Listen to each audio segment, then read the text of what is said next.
Hello all. இன்றைக்கி நம்ம என்ன பார்க்க போகிறோன்னா ஹஃப்மேன் கோட்னா பார்க்க போகிறோம் இன் டேட்டா ஸ்ட்ரக்சர்ஸ். இந்த ஹஃப்மேன் கோட் எதுக்கு யூஸ் ஆகுதுன்னா ஃபைல்ஸ் எல்லாம் கம்ப்ரஸ் பண்ணுறதுக்கு இதான் யூஸ் ஆகுது. லைக் ஒரு நார்மல் ஃபைலை ஜிப் ஃபைலாக மாற்றுறோம்ல, அந்த மாதிரி கம்ப்ரஸ் பண்ணுறதுக்கு இந்த ஹஃப்மேன் கோட் யூஸ் ஆகுது. இதை வச்சு நம்மளால் ஒரு டேட்டாவுடைய சைஸை ரெடியூஸ் பண்ண முடியும், அந்த ஃபைலுக்கு எந்த டேமேஜும் ஆகாமல். இது கம்ப்ரெஷன் அல்காரிதம்ன்ற அல்காரிதமை பேஸாக வச்சு க்ரியேட் பண்ணப்பட்ட ஒரு டேட்டா ஸ்ட்ரக்சர். இதோடைய மெக்கானிசம் என்னன்னு பார்த்தோன்னா, இது ஷார்ட்டர் கோடை அதிக டைமாக ரிப்பீட் ஆகக்கூடிய வேர்ட்ஸ்க்கு அசைன் பண்ணுது. Shorter code for repetitive words. அதே மாதிரி லாங்கர் கோடை கம்மியான டைம் ரிப்பீட் ஆகக்கூடிய கேரக்டர்ஸ்க்கு அசைன் பண்ணுது. அதை தான் சொல்லுவாங்க shorter codes to more frequent characters.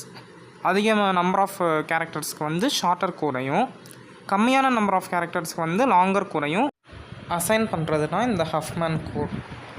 ஏன்னா அந்த மாதிரி அசைன் பண்ணனா நம்மளுக்கு கம்மியான மெமரி ஸ்பேஸ் ஆக்குப்பை ஆகும். இப்போ நான் எப்படி என்னுடைய வெப்சைட்டை க்ரியேட் பண்ணேன்றதை சொல்கிறேன். நான் என் வெப்சைட்டை HTML யூஸ் பண்ணி தான் பண்ணேன்.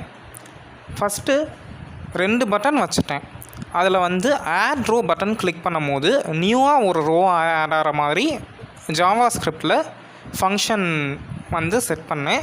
இதெல்லாம் டாம் மேனிப்புலேஷன் யூஸிங் ஜாவா ஸ்கிரிப்ட்னு சொல்லுவாங்க. அதை வச்சு நியூ ரோ க்ரியேட் பண்ணுற மாதிரி ஃபங்க்ஷன் செட் பண்ணேன். அந்த டைமில் டெலிட் பட்டனுக்கு நான் ஃபங்க்ஷன் செட் பண்ணலை, அதை லேட்டராக தான் நான் ஆட் பண்ணேன். அந்த கீழே டாம் மேனிப்புலேஷனால் க்ரியேட் ஆகிற அந்த இன்புட் டேக்ஸ்க்கு நான் நம்பர் டைப்பில் இன்புட் செட் பண்ணேன். Input type is equal to நம்பர்னு செட் பண்ணேன். இந்த ஹஃப்மேன் கோடுக்கு ஆக்சுவலாக கேரக்டர் நம்பர்னு தான் ஆக்சுவலாக செட் பண்ணணும். ஆனால் ஃபஸ்ட்டு நான் ரெண்டுத்துக்குமே நம்பர்னு செட் பண்ணியிருந்தேன். பட் அதுக்கப்புறம் கான்செப்ஷுவலாக சேஞ்ச் பண்ணுறனால கேரக்டர் நம்பர்னு செட் பண்ணேன். அதுக்கப்புறம் டார்க் ப்ளூ கலரை தீம் கலராக வச்சு என் வெப்சைட்டுக்கு CSS ஆட் பண்ணி கலர் தந்தேன். அதுக்கப்புறம் ஒரு இன்புட் பேனல் க்ரியேட் பண்ணேன். அது கேரக்டர்ஸ் அண்ட் ப்ராபபிலிட்டி வேல்யூஸ் தரதுக்காக யூஸருக்காக இதை க்ரியேட் பண்ணேன்.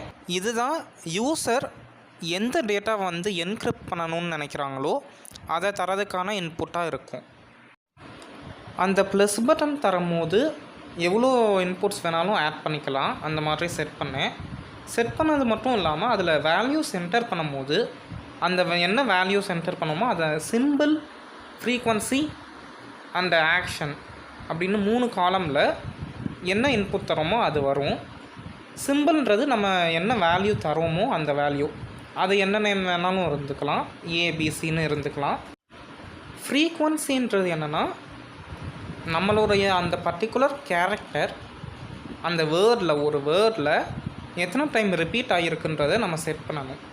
கேட் அப்படின்னா ஒரு C ரிப்பீட் ஆகிருக்கு, ஒரு A ரிப்பீட் ஆகிருக்கு, ஒரு T ரிப்பீட் ஆகிருக்கா, அப்போ எல்லாமே இந்த ஃப்ரீக்வன்சி 111 இருக்கும்.